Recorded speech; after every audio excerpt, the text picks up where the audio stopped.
The crazy news that they don't want to tell you. This is Coincidental Chaos, and today I'm coming to you with some quick facts. Let's read a book. In Season 3, we'll be combing over the Spectro Chrome Magazines, the abridged version, by Dinshah P. Ghadiali. Disclaimer: I am not a medical professional. This discussion is intended for entertainment and educational purposes only, and is based upon reviewed historical research and my own personal experience. Democracy or dictatorship. Fred Perkins, a battery maker of York, Pennsylvania, could not pay 40 cents an hour as wages, and his men willingly stayed at 20 cents per hour to prevent bankruptcy by the shop closing. He was adjudged guilty and fined $1,500. This was for violation of the code.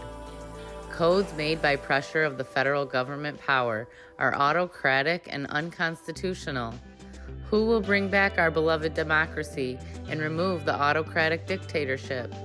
Is this the U.S. of America or Italy, Germany, Russia, plus Japan combined? Where are we all headed? You fool Americans, if you will not stand for your rights, the Constitution will soon go overboard and another George Washington will need to be born. Get government out of business. We want more business in government and less government in business. What do officials know about running business? They are driving all to the wall by Wall Street methods. Open your eyes before the government becomes our master instead of our appointed servant. Page Abraham Lincoln. When the COVID-19 pandemic hit the U.S., Governor Gretchen Whitmer of Michigan went on a total power trip. She basically shut down the entire state. In order for businesses to stay open, they had to comply with COVID-19 safety guidelines. These guidelines included things like social distancing, mask mandates, and pre-screening employees for symptoms. It seemed to start off small. In October of 2020, it was reported that just 10 businesses were fined for serious violations of coronavirus protocols. But by May of 2021, 280 businesses had been fined and received citations for violating this new corona code. Employers only had to pay half of the fine if they were willing to comply with the violation they received. However, when you look at the list of businesses that were affected by this, you can't help but notice that most inspections were initiated in response to an employee complaint. This is interesting because employees were also receiving incentive not to go to work from the governor. She was offering pandemic unemployment benefits, so you got extra money on top of the maximum benefit amount. This meant that most people in Michigan were receiving more income staying home on unemployment than they were making when they actually went to work. Now, an audit has since discovered that the Michigan Unemployment Insurance Agency couldn't support $10.2 billion of those unemployment payments. Even though the state received $826 million in COVID-19 relief funds and only spent less than $80,000 of it.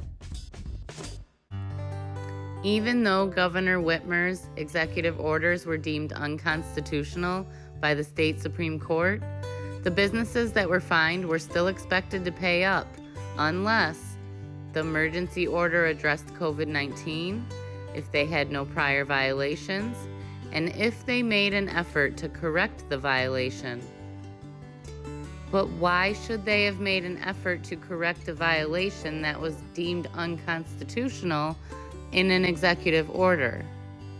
Make it make sense.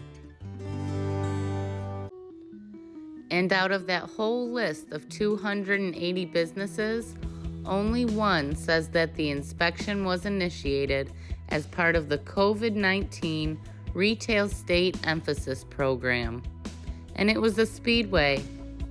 That's interesting, because that's around the same time that Speedway was bought out by 7-Eleven, whose parent company is 7 & I Holdings out of Japan. Are they trying to make Detroit the next little Tokyo? Who knows? But maybe the governor will be able to make good on her campaign promise now and fix those damn roads. Credits, uncertainty, business. Is business headed to prosperity, or is it gliding slowly to dictation? Have the groundhogs seen their shadow yet? Are you ready to open your eyes? Well, I guess that cat's out of the bag. Follow me for more quick facts with Coincidental Chaos.